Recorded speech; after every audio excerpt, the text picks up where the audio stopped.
खबरें तो बहुत गर्म है पॉलिटिकली, खास तौर पे मैं इसका दूसरा एंगल आपके सामने रखता हूं। लेकिन कोयटा में एक बड़ा अफसोसनाक वाकया पेश आया। कोयले की एक कान में मेहनतकश काम कर रहे थे। ये ज़्यादा लोग जो हैं ये खैबर पख्तूनख्वा से आते हैं, क्योंकि बड़ी हार्ड किस्म की इसकी मजदूरी है, बहुत मेहनत करनी पड़ती है वहाँ पे।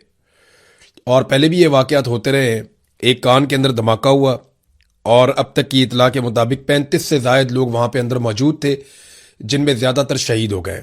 बीबीसी ने जो आखिरी खबर दी उसके मुताबिक 18 से ज़ायद लाशें निकाली जा चुकी हैं और बदस्तूर लाशें निकालने का सिलसिला जारी है। कोई बैनुल-अक़वामी सेफ्टी प्रोसीजर्स जो है या जो इंतजामात किए जाते हैं वो हमारे यहाँ पे बिल्कुल नहीं है। कोई जिम्मेदारी लेने को तैयार नहीं है। रेस्क्यू के लिए जो बेहतर इंतजामात हो सकते हैं वो भी नहीं है। हालांकि करोड़ों अरबों रुपया यहाँ से कमाया जाता है, प्राइवेट लोग भी कमाते हैं, सरकार भी कमाती है, लेकिन मजदूरों को, मेहनत कशों को हमेशा मरने के लिए छोड़ दिया जाता है। इन्हें ऐसा सामान या रेस्क्यू की चीज़ें भी नहीं दी जाती कि उनकी जानें बाद में बच सकें। तो पैसे वाला पैसा निकालता है और कोई परवाह नहीं है कि गरीब मरता है तो मरे। अफसोसनाक वाकया है। इसके ऊपर जो मजीद तफसीलात आएंगी मैं आपके साथ शेयर करूंगा। नादरीन, मोहसिन नकवी ने एस्टेब्लिशमेंट के बिहाफ के ऊपर मायूसी जाहिर की है। सादी बात यह है, मोहसिन नकवी नुमाइंदा है आसिम मुनीर का, और आसिम मुनीर के दिल के करीब अगर कोई एक आदमी है पूरे पाकिस्तान में जिस पे आसिम मुनीर का सबसे ज्यादा भरोसा है तो वो मोहसिन नकवी है। अब सबसे काबिल भरोसा आदमी है और वो गिले और शिकवे कर रहा है और इस तरह के जुमले बोल रहा है जो इस वक्त की हुकूमत को सूट नहीं करते। तो इसका मतलब क्या है? ये मतलब समझने से पहले ये 6-7 नुक्ते जो मोहसिन नकवी ने बोले हैं वो मैं आपके सामने रख देता हूं कि एक्चुअली इस बातचीत में और इसके बाद जो सहाफियों के साथ बातचीत हुई उसमें बेसिकली मोहसिन नकवी ने कहा क्या, लुब्बे लुबाब क्या है। एक पॉइंट ये है कि सिस्टम यानी निजाम ये कोलैप्स हो गया है, यानी निजाम तबाह हो गया है, उसमें कुछ नहीं बचा और इसे रीसेट करना होगा, यानी दोबारा से पूरे निजाम को बनाना पड़ेगा, वरना यह मुल्क इसी हालत में रहेगा। यह ठीक नहीं हो सकता। आसिम मुनीर के करीबी साथी ने यह मान लिया या आसिम मुनीर ने यह मान लिया कि सिस्टम कोलैप्स हो गया है, अब इसमें कुछ बाकी नहीं रहा, यह निजाम अब नहीं चल सकता। नंबर 2, नौजवानों के हवाले से उन्होंने कहा जी लालच दे के, कोई लैपटॉप बांट के, कोई पैसा वैसा दे के आप नौजवानों को ना खरीद सकते हैं ना उन्हें खुश कर सकते हैं। तो आप नौजवानों को नौजवान कहें या काकरोच कहें, कुछ भी कहें, ये काकरोच अगर इकट्ठा हो गया तो ये हर चीज को उलट पलट कर देगा। ये जनाब मोहसिन नकवी ने कहा। नौजवानों का खौफ भी पता चल गया कि एस्टेब्लिशमेंट नौजवानों से खौफजदा है। नंबर 3, मईशत की तबाही की उन्होंने दास्तान सुनाई। उन्होंने कहा जी हम बजट जो है वो नेगेटिव में बनाते आ रहे हैं, हम सिर्फ कर्जों पे गुजारा कर रहे हैं, हम सब जानते हैं मगर सूरत-ए-हाल को ठीक नहीं कर पा रहे और कर्जा पाकिस्तान के ऊपर बढ़ता चला जा रहा। तो माशी तबाही की भी कहानी अपने मुंह से खुद से मोहसिन नकवी ने तस्लीम कर ली। नंबर 4, उन्होंने कहा जी अब ये इसका हल क्या है, सारी की सारी सियासी जमातें, और फिर जोर देकर उन्होंने कहा दोबारा कि सारी की सारी सियासी जमातें ये एक कमरे में मिलकर बैठे और सूबों के मसाइल से लेकर जो एक एक मसला है उन तमाम इश्यूज को तय करें। जब तक सियासी लोग नहीं बैठेंगे कोई नतीजा नहीं निकलेगा, मसला हल नहीं होगा। यानी आसिम मुनीर का नुमाइंदा अब यह कह रहा है कि जनाब साडे ते ना रहना, एस्टेब्लिशमेंट कुछ नहीं कर सकती, जो करना है सियासतदानों ने करना है। बेड़ा गर्क भी सियासतदानों ने किया, ये डिलीवर भी नहीं कर पाए और यही सारा कुछ ठीक कर सकते हैं, हम ठीक नहीं कर सकते, हाथ खड़े कर दिए। फिर उन्होंने एक और पॉइंट जो बोला वो ये कहा कि ये जो कुछ भी अभी किया जा रहा है, जो शहबाज शरीफ या आसिम मुनीर मिलकर कर रहे हैं, ये फायर फाइटिंग है, इसका कोई फायदा नहीं है, इसमें कोई गवर्नेंस के मामलात नहीं है, इससे पाकिस्तान आगे नहीं बढ़ेगा, ये सिर्फ आप फायर फाइटिंग कर रहे हैं, इसका कोई 12 घंटे छोड़ के, 14 घंटे छोड़ के, 18 घंटे भी काम कर दें तो कोई फर्क नहीं पड़ेगा। फिर एक और नुक्ता उन्होंने ये बयान किया कि ये वाला निजाम जो इस वक्त चल रहा है ये अगले 10 साल तक डिलीवर नहीं कर पाएगा। ये बात मैं आपको कितने सालों से कह रहा हूं, जब से इलेक्शन हुआ मैं तब से कह रहा हूं कि यह सिस्टम नहीं चलना।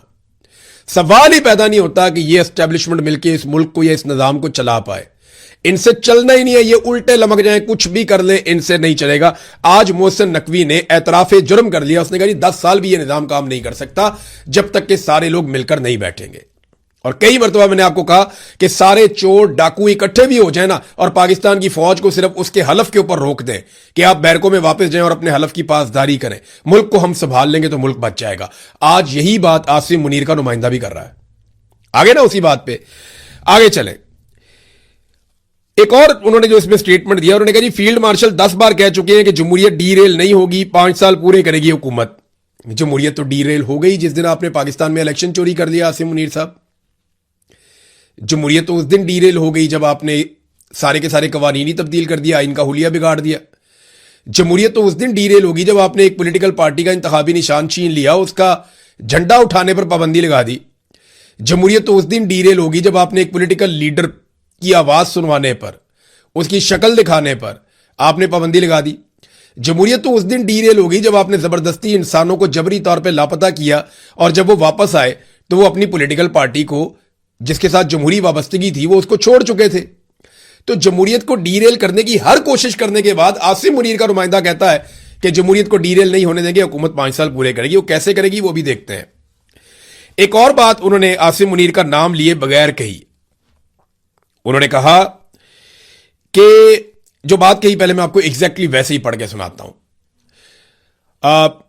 सिर्फ नून लीग और पीपल्स पार्टी नहीं, मेरी जाती राय में पीटीआई को भी इस निजाम को बेहतर बनाने में इकट्ठा होना चाहिए। इमरान खान का फैसला अदालतें करेंगी, यह हुकूमत अपनी मुद्दत हर मुमकिन पूरी करेगी।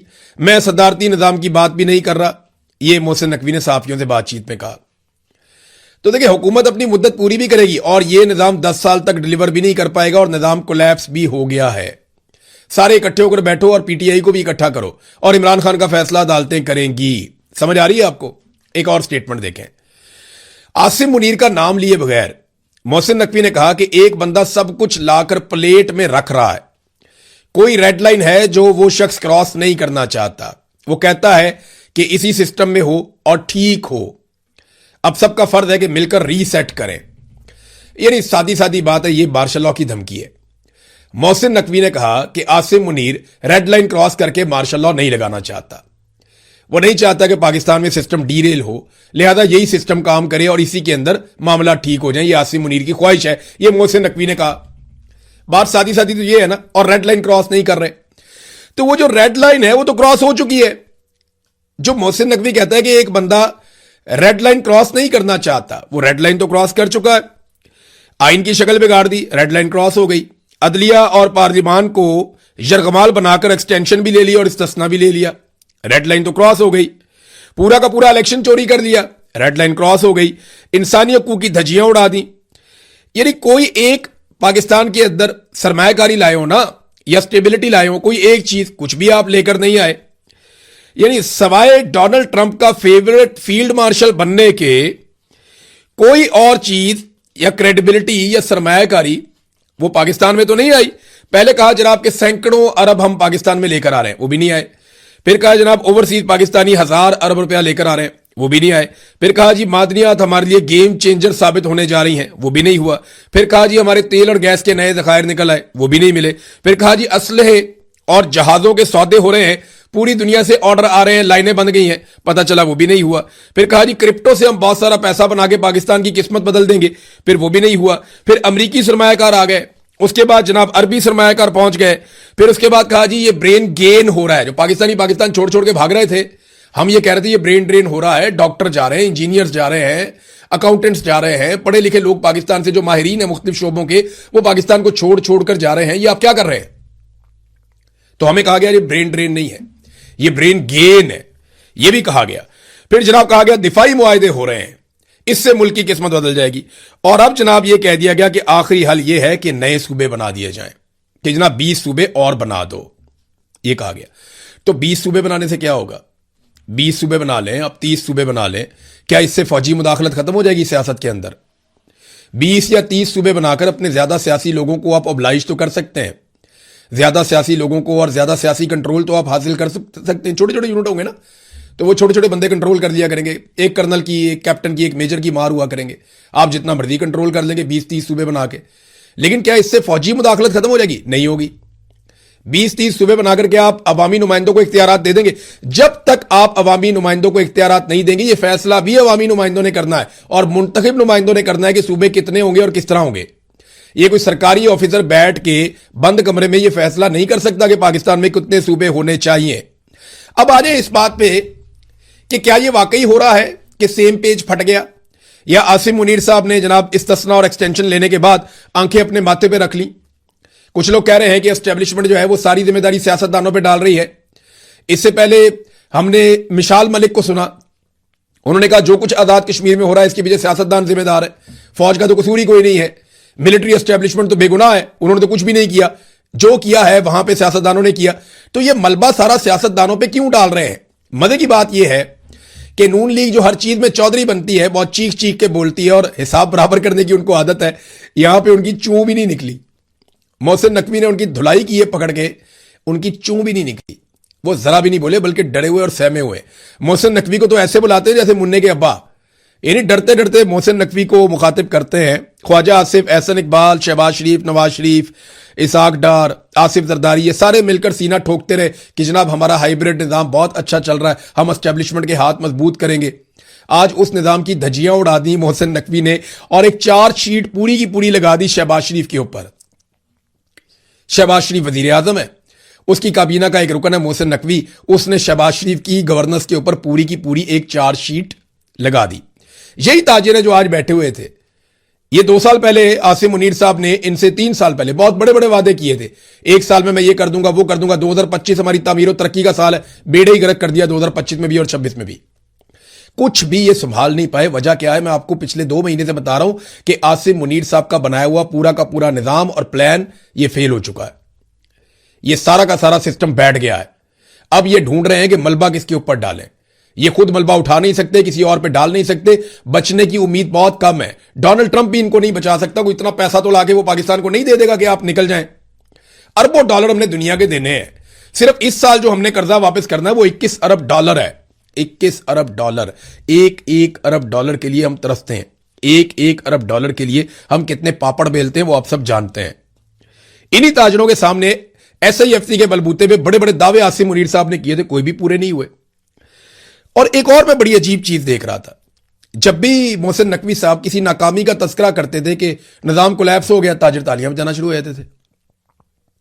ये तो हमारी अकल है, ये तो हमारी सूरत हाल है कि मोहसिन नकवी ने जितने कड़वे सच बोले जिससे हर पाकिस्तानी को दुख होना चाहिए, हर उस बात के ऊपर ताजिर तालियां बजाते थे कि पाकिस्तान कोलैप्स होने जा रहा है, तालियां जी, मईशत तबाह हो चुकी है, तालियां जी, बजट हम नेगेटिव में बनाते हैं, कर्जों पे गुजारा कर रहे हैं, तालियां जनाब, सारी सियासी जमातों को मिलकर बैठना पड़ेगा वरना मसला हल नहीं होगा, 10 साल ये मुल्क ऐसे ही रहेगा, तालियां जनाब। यानी हर ऐसी बात के ऊपर ताजरों ने तालियां बजाई, हर ऐसी बात के ऊपर ताजरों ने तालियां बजाई जिस पे मातम करना बनता था। बहरहाल वो उनकी अपनी सोच है, उनका अपना तरीकाकार है। तो नाज़रीन, क्या वाकई ये होना शुरू हो गया है कि सेम पेज फट गया है? लेकिन जब भी कभी एहतजाज का मौसम आता है ना, जितना कश्मीर के अंदर दबाव बना हुआ है, तो पहले पीपल्स पार्टी और PMLN ने एक अच्छी खासी नूरा कुश्ती की और उसके बाद अब एक और नूरा कुश्ती आप देख रहे हैं। PMLN किसी किस्म का जवाब देने के मूड में नहीं है। फजलुर रहमान साहब भी एक नूरा कुश्ती लेकर आए थे, फिर बिलावल और PMLN ने एक नूरा कुश्ती की है। देखिए, ये सारी नूरा कुश्ती है जब तक कि ये निजाम आसिम मुनीर से टक्कर नहीं लेगा। जब कोई जमात आसिम मुनीर साहब के खिलाफ होगी और उनके जुल्म के खिलाफ बात करेगी, उनके सियासी किरदार के खिलाफ बात करेगी, तो फिर हम ये कहेंगे कि ठीक है, आप दुरुस्त बात कर रहे हैं। फजलुर रहमान साहब ने कभी भी आसिम मुनीर साहब के किरदार के ऊपर तनकीद नहीं की, कभी भी नहीं की। वो सिर्फ गोल मोल बात करते हैं, बाजुआ पे तनकीद करके निकल जाते हैं, फलाने पे करके निकल जाते हैं, तुमने ये किया था, तुमने वो कर दिया था, तो गोल गोल बात करते हैं। फजलुर रहमान भी साफ बात नहीं करते। तो ये सारी नूरा कुश्तियां हैं, ये चलती रहेंगी, क्योंकि जब एहतजाज का मौसम आता है तो लोगों को डिस्ट्रैक्ट करने की कोशिश की जाती है। मुझे लगता है कि ये वो भी हो सकता है। अभी आप कुछ कह नहीं सकते, लेकिन इस किस्म की डायवर्जन एहतजाज के मौसम में लगाई जाती है। अब आ जाए नाजरीन आजाद कश्मीर की सूरत हाल पे। सरदार अमान ने एक स्टेटमेंट दिया, वो मैं सबसे पहले आपके सामने स्टेटमेंट रखना चाहता हूं। सरदार अमान खान ने IG आजाद कश्मीर के इस दावे को मुस्तरद कर दिया कि ये जो मुजाहिरीन है ये मुसल्ला है। यानी ये दावा किया गया था IG की जानिब से कि छतों के ऊपर खड़े हुए जो लोग थे सादा कपड़ों में, ये मुसल्ला लोग जो हैं ये मुजाहिरीन थे।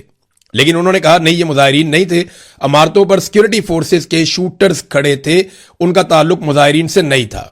आप बैनुल अक़वामी मीडिया को रावलाकोट आने दें ताकि दुनिया को सच मालूम हो सके। ये तो बड़ी अच्छी बात है। अगर आप वहां पे जुल्म नहीं कर रहे और आपको लगता है कि जत्थे हथियारबंद होकर रियासत के ऊपर हमलावर है, तो आप बैनुल अक़वामी मीडिया को इजाजत दें, वो वहां पे आए। और ज्वाइंट अवामी एक्शन कमेटी अगर इंडिया के लिए काम कर रही है या वो दहशतगर्द हैं या वो दहशतगर्दी कर रहे हैं, तो वो पूरी दुनिया के सामने बेनकाब हो जाएंगे। लेकिन सिक्योरिटी फोर्सेस ऐसा होने नहीं दे रही। ये मैं आपको एक वीडियो में देख रहा था, इसमें आप ये देखें, ये पुलिस वाले सीसीटीवी कैमरास तोड़ रहे हैं। यानी जो घर वाले अपने कैमरे लगाते हैं ना गलियों में, बाहर कुछ चोर आ जाए या कई लोग सिक्योरिटी के पॉइंट ऑफ व्यू से देखते हैं कि बाहर से कौन गुजर रहा है कौन नहीं गुजर रहा, हमारा दरवाजा खटखटाया तो किसने खटखटाया। तो लोग जो है ना वो अपनी सिक्योरिटी के लिए, जाती सिक्योरिटी के लिए, अपने इलाके की सिक्योरिटी के लिए सीसीटीवी कैमरास लगवा लेते हैं। ये सीसीटीवी कैमरास जो है ना ये पुलिस वाले बहुत पसंद करते हैं। वो ये कहते हैं कि इनके जरिए से हमें जराइम को पकड़ने में मदद मिलती है, शरपसंदों पे काबू पाने में मदद मिलती है। यहां पुलिस वाले डंडे लेकर खुद सीसीटीवी कैमरों को तोड़ रहे हैं। क्यों तोड़ रहे हैं भाई? आपको तो चाहिए कि सीसीटीवी कैमरास और लगवाएं ताकि शरपसंदों के बारे में पता चले, ताकि पता चले कि दहशतगर्द कौन है, ताकि पता चले कि गोली कौन चला रहा है। अब पुलिस वाले सीसीटीवी कैमरास तोड़ रहे हैं तो सीसीटीवी कैमरा तो वही तोड़ता है जो मुजरिम होता है। यानी मेरे घर में जब भी कभी गैर कानूनी रेड होती थी, 70-80 पुलिस वाले घुस जाते थे एजेंसियों के साथ, तो वो आगे सबसे पहले कैमरे तोड़ना शुरू करते थे। इसी तरह बाकियों के घरों में जाके भी सबसे पहले वो कैमरे तोड़ते हैं और डीवीआर उठा के गायब करते हैं। हमेशा यही काम करते हैं। तो यहां पे पुलिस वाले जो है वो लोगों के गलियों में लगे हुए कैमरे तोड़ रहे हैं डंडे मार मार के, ताकि कोई सबूत इकट्ठा ना हो पाए। देखिए, अगर तो शरपसंद ज्वाइंट अवामी एक्शन कमेटी वाले हैं या कश्मीर के सिविलियंस हैं, तो फिर तो पुलिस को कभी भी कैमरे नहीं तोड़ने चाहिए ताकि सबूत इकट्ठे होते रहे। लेकिन अगर शरपसंद पुलिस वाले हैं तो फिर वो कहेंगे जी तोड़ो कैमरे, ताकि जो हम यहां पे तमाशा लगाएंगे या यहां पे जो जुल्म हम करेंगे खवातीन के साथ, बच्चों के साथ, नौजवानों के साथ, या हम गोली चलाएं, बर्बरियत करें, वो किसी को दिखाई ना दे। ये फुटेज है और ये सबूत है कि सीसीटीवी कैमरास पुलिस तोड़ रही है। इसी तरह जो सीसीटीवी फुटेज 9 मई की है वो भी गायब कर दी गई, जिसके बारे में आज तक इमरान खान साहब कहते हैं कि वो सीसीटीवी फुटेज लेकर आओ। नाजरीन, कमांडर फारूक साहब वाला मामला जो है ना वो आजाद कश्मीर में बहुत ज्यादा उसके ऊपर डिस्कशन हो रही है। लोग बहुत तकलीफ में है, बहुत तकलीफ में है। ये बहुत इज्जतदार बुजुर्ग थे, 85 साल इनकी उम्र है। इन्होंने भारत की बहुत बड़ी फोर्स को, जहां पे पाकिस्तानी फौज का बस नहीं चल रहा था, इन्होंने अपने चंद साथियों के साथ मिलकर बड़ी देर तक लड़ाई की थी। यानी कुछ 14 घंटे तक बताई जाती है कि लगातार लड़ाई चली थी। घुमसान की लड़ाई इन्होंने लड़ी थी भारतीय फौज के साथ, इसे एक सिविलियन ने, और इसने भारतीय फौज को पाकिस्तानी आजाद कश्मीर के इलाके पर कब्जा नहीं करने दिया था। उसके बाद पाकिस्तानी फौज ने इनको कमांडर का खिताब दिया, कमांडर फारूक इन्हें कहा गया। ये यासीन मलिक है जो फ्रीडम फाइटर है मकबूजा कश्मीर में, पाकिस्तान में उसकी बहुत इज्जत की जाती है। उनकी अहलिया जो है वो मिशाल मलिक साहिबा हैं, ये उनके उस्ताद भी थे। कमांडर फारूक को यासीन मलिक अपना उस्ताद कहते थे। पाकिस्तान की फौज ने इनके कारनामे से खुश होकर इनको एक जैकेट भी दी थी। वो अक्सर अपनी जैकेट पहनकर बाहर आते थे, अपनी जैकेट को सीने से लगाकर रखते थे कि ये उनका प्राइड था कि मैंने बहादुरी के साथ लड़ा, फौज ने मुझे कमांडर का खिताब दिया और मुझे ये जैकेट भी दी। और उन्हें कमांडर फारूक कहकर पूरा का पूरा आजाद कश्मीर मुखातिब करता था। 85 साल की उम्र में उन्हें शहीद कर दिया गया। जो काम भारतीय फौज नहीं कर सकी, भारतीय फौज घुमसान की लड़ाई में 12-14 घंटे उनसे लड़ती रही, और जो काम भारतीय फौज नहीं कर सकी वो काम पाकिस्तानी फोर्सेस ने कर दिया और कमांडर फारूक को शहीद कर दिया। ख्वाहिश उनके दिल में यह थी कि मुझे इंडियन फौजी शहीद करेंगे, लेकिन यहां पाकिस्तानियों ने उन्हें शहीद कर दिया। कैसी अफसोसनाक बात है। और तब शहीद किया जब वो निहत्था था, उसके पास हथियार नहीं थे, वो जवाबी कार्रवाई नहीं कर रहा था, वो सिर्फ पुरअमन एहतजाज कर रहा था। नादरीन, आज कुछ ऐसी वीडियोस आजाद कश्मीर से आई हैं, मैंने वो वीडियोस देखी, मुझे आप यकीन करें पहले ये लगा ही नहीं कि ये आजाद कश्मीर की वीडियो है। कोटली से, मीरपुर से, बाकी इलाकों से, रावलाकोट से, मुझे ऐसा लगा कि ये वीडियोस शायद मकबूजा कश्मीर से। यकीन करें मुझे पहली दफा ऐसा लगा। ये इतनी खौफनाक वीडियोस थी, मैंने अपने ट्विटर के ऊपर लगाई हैं, आप जाकर देख सकते हैं कि इन वीडियोस में क्या दिखाई दे रहा है, किस तरीके से फोर्सेस नौजवानों से लड़ रही हैं और नौजवान कितने गुस्से में हैं। वो कैसे बेचारे वापस पत्थर मारते हैं उठा के जब उनकी तरफ गोली चलाई जाती है। ऐसा लग रहा था मकबूजा कश्मीर के वो मनाजिर जो हम आज से 10, 20, 30 साल पहले देखते थे वहां पे, वो मनाजिर आज रिपीट हो रहे हैं आजाद कश्मीर में। नाज़रीन, अलीम खान उनके साथ ख्वाजा आसिफ साहब ने बड़ी सुथरी कर दी है। अलीम खान जो है वो लीडर बनने की कोशिश करते रहते हैं। अभी उन्होंने लीडर बनने की कोशिश की और एक स्टेटमेंट जारी कर दिया। उन्होंने कहा कश्मीरी बहन भाइयों ने आज साबित करना है इस इलाके की महरूमियों के जो भी जिम्मेदार हैं वो इनके धोखे में दोबारा नहीं आएंगे। यानी वो कह रहे हैं झूठे वादे करते हैं, फ्रॉड करते हैं, ये सारी पार्टियां मिली हुई हैं, ये कभी पहले आते हैं फिर बाद में आते हैं, फिर ये करते हैं फिर वो करते हैं। उन्होंने पूरी चार्जशीट पढ़ के सुना दी नून लीग और पीपल्स पार्टी के खिलाफ। तो अलीम खान ने इनकलाबी बनने की कोशिश की, हालांकि उनके पता है कि वो एक काउंसलर का इलेक्शन भी नहीं लड़के जीत सकते। अपने सारे पैसे खर्च कर लें, एक काउंसलर का या एमपीए का इलेक्शन भी वो किसी पॉलिटिकल पार्टी के बगैर अपनी पार्टी के साथ तो वो जीत ही नहीं सकते। उनको अलायंस करना पड़ेगा। वो बेचारे की बहुत पतली हालत है इनकी पार्टी की। फौज ने ये पार्टी बनाई है और फौज ही इसको चला रही है अभी तक। जब फौज सियासत से बाहर हो जाएगी ये पॉलिटिकल पार्टी आपको नजर भी नहीं आएगी। तो इस पे ख्वाजा आसिफ ने बड़ा शानदार, बड़ा मजेदार काम किया है। तो दोनों ही बेचारे फार्म 47 वाले, लेकिन ख्वाजा आसिफ ने अलीम खान को कहा कि अलीम खान के पास सेल्फ रिस्पेक्ट नामी कोई चीज है, यानी कोई इज्जत नफ्स नामी चीज है, तो इस बयान के साथ वो अपना इस्तीफा दे दे और अपोजिशन के बेंचों पे जाके बैठ जाए और हौसला करे, सिर्फ बयान ना दे बल्कि रावी किनारे जिन लोगों को चूना लगाया है वो पिछले साल से रो रहे हैं। अब रावी किनारे इन्होंने चूना लगा दिया ना, लोगों को जमीनें बेच दी और रावी के अंदर बेच दी, वो सारा डूब गया इलाका। वो लोग अभी तक रो रहे हैं। ख्वाजा आसिफ ने कहा, वैसे यहां से ये पता चलता है ख्वाजा आसिफ की हुकूमत ने भी कुछ नहीं किया। अलीम खान तो वजीर है ही ना। अगर लोग रो रहे हैं तो उन्हें इंसाफ किसने देना है? हुकूमत वक्त ने देना है। तो अलीम खान आपको पता है एस्टेब्लिशमेंट के साथ है, तो ख्वाजा आसिफ की हुकूमत कर कुछ नहीं पाई, लेकिन ख्वाजा आसिफ स्टेटमेंट दे रहा है। वो ये कह रहा है कि बढ़ के मारने से कोई इस्तीफा दे, इससे बेहतर है कश्मीरी भाइयों के साथ साथ रावी किनारे रहने वाले मुतासरीन के साथ भी यकजहती करें।